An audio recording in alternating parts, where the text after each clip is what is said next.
friends, welcome to my channel. இன்னைக்கு இந்த video நம்ம என்ன பார்க்க போறோம் அப்படினா பாவக்காய் வறுவல் தான் பார்க்க போறோம். ரொம்ப ஈஸியான மெத்தட்ல ரொம்பவே ஹெல்தியான பாவக்காய் வறுவல் எப்படி செய்யணும் வாங்க வீடியோல பார்க்கலாம். அதுக்கு முதல்ல பாவக்காய் நல்லா கழுவிட்டு நம்ம சின்ன பீஸா கட் பண்ணி எடுத்துக்கங்க. விதை எல்லாத்தையும் ரிமூவ் பண்ணிக்கங்க, அப்பதான் கசப்பு அதிகமா இருக்காது. அடுத்து ஒரு கடாயில 3 ஸ்பூன் எண்ணெய் ஊத்திக்கங்க. எண்ணெய் ஹீட் ஆனதுக்கு அப்புறமா 1/2 ஸ்பூன் கடுகு, 1/2 ஸ்பூன் உளுந்தம்பருப்பு, இது ரெண்டும் ஃப்ரை ஆனதுக்கப்புறமா வெங்காயம், பச்சை மிளகாய், பூண்டு எல்லாத்தையும் ஆட் பண்ணிக்கோங்க.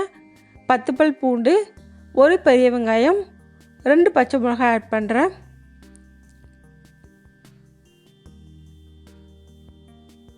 அடுத்து இது கூட கொஞ்சமாக கருவேப்பிலை ஆட் பண்ணிக்கோங்க.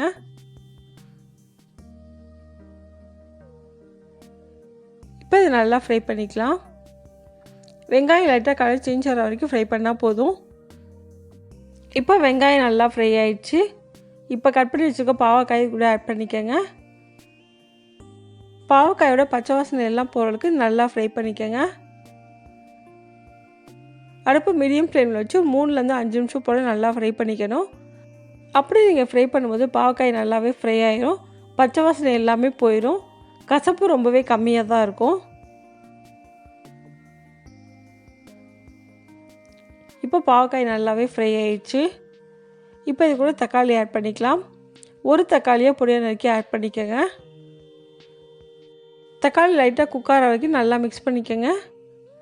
அடுத்து இது கூட குழம்பு பவுடர் ஆட் பண்ணுறேன். குழம்பு பவுடர் இல்லைன்னா மிளகாய்த்தூள், மல்லித்தூள் 2 சேர்த்து ஆட் பண்ணிக்கோங்க. 1/2 ஸ்பூன் மஞ்சள்தூள் ஆட் பண்ணிக்கோங்க.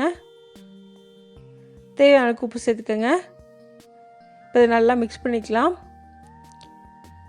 தக்காளி நல்லா மசியணும், மிளகாய்த்தூளோட பச்சை வாசனை எல்லாம் போகணும், அந்த அளவுக்கு இதை நல்லா ஃப்ரை பண்ணிக்கோங்க. 2லேருந்து 3 நிமிஷம் போல் நல்லா ஃப்ரை பண்ணால் போதும், தக்காளி நல்லா மசிச்சு குக்காகி வந்துடும். இப்போ இது கூட கொஞ்சமாக புளி கரைசல் ஆட் பண்ணிக்கோங்க. தேவையான அளவுக்கு தண்ணி ஊற்றிக்கோங்க. மிக்ஸ் பண்ணிக்கோங்க. ஒரு தடவை நல்லா மிக்ஸ் பண்ணதுக்கப்புறமா இதை மூடி நல்லா வேக வச்சுக்கலாம். இப்போ இதை மூடி மீடியம் ஃப்ளேமில் ஒரு 10 நிமிஷம் போல் வேக வச்சா போதும், பாவக்காய் நல்லாவே குக்காகி வந்துடும். இப்போ ஒரு 10 நிமிஷம் போல் ஆகிருக்கு, ஓப்பன் பண்ணி பார்க்கலாம். தண்ணி ஃபுல்லாகவே நல்லா ட்ரை ஆகிடுச்சு, பாவக்காய் நல்லாவே குக்காகி வந்திருக்கு. நல்லா மிக்ஸ் பண்ணிக்கோங்க. நல்லா மிக்ஸ் பண்ணதுக்கப்புறமா அடுப்பை சிம்மில் வச்சு ஒரு 3 நிமிஷம் போல் ஃப்ரை பண்ணிக்கோங்க. அப்போ தான் பாவக்காய் வறுவல் டேஸ்ட் நல்லாயிருக்கும். இப்போ இது நல்லா ஃப்ரை ஆகிடுச்சு. இந்தளவுக்கு ஃப்ரை ஆனதுக்கப்புறமா அடுப்பை ஆஃப் பண்ணிடலாம். இப்போ நமக்கு ரொம்ப ஈஸியான பாவக்காய் வறுவல் ரெடி ஆயிடுச்சு. இந்த ரெசிபி இதே மெத்தடில் நீங்களும் செஞ்சு பாருங்கள்.